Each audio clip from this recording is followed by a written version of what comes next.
मी राजेंद्र श्रीपती निकम, महाराष्ट्र कामगार सेना संस्थापक अध्यक्ष।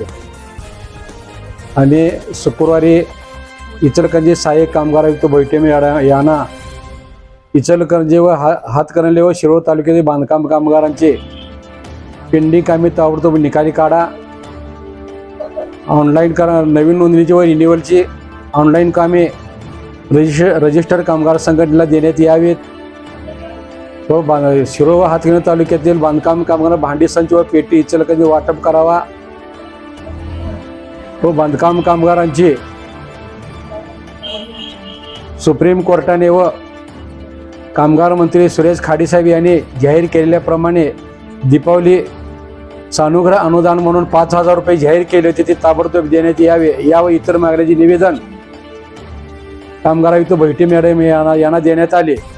सदर निवेदन देतेवेळी बैठे मॅडम यांना सांगितले की गेल्या अनेक वर्ष झाली बांधकाम कामगारांची कामं पेंडिंग आहे। ते कालच्या निवडणुकीपासून महाराष्ट्र सरकारने जी बांधकाम कामगार ई-माई सेवा केंद्रात कामगार संघटनेच्या ऑफिसमध्ये जाऊन ऑनलाईन करत होते, ती सर्व कामे शासनाने बंद केली आहेत।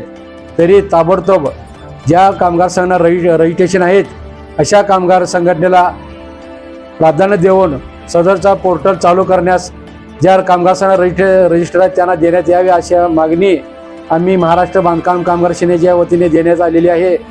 सदर या मागण्याचे पूर्तता सहाय्यक कामगार आयुक्त यांनी 8 दिवसात जर मान्य नाही केलं तर आम्हाला नाईलाजाने महाराष्ट्र बांधकाम कामगार सेनेच्या सर्वच कामगारांना आंदोलनाचा मार्ग स्वीकारावा लागेल आणि भविष्यात इचलकरंजी सहाय्यक कामगार आयुक्त हटाव मोहीम हाती घेऊन सर्वच कामगारांना न्याय देण्यात यावा अशी मागणी आम्ही महाराष्ट्र कामगार सेनेच्या शिष्टमंडळाने करण्यात आली। या शिष्टमंडळात संस्थापक अध्यक्ष राजेंद्र निकम, जिल्हा संघटक सद्दाम मुजावर, जिल्हाध्यक्ष केंपान हलगेकर, जिल्हा उपाध्यक्ष इम्तियाज शेख, तालुका अध्यक्ष महबूब गवंडी, शहर जनतेचा अधिकारनामा जाणीव हक्काची या न्यूज चॅनलला लाईक, शेअर व सबस्क्राईब करण्यास विसरू नका व सदैव रहा अपडेट। जाहिराती व बातमीसाठी आजच न्यूज चॅनलशी संपर्क साधावा।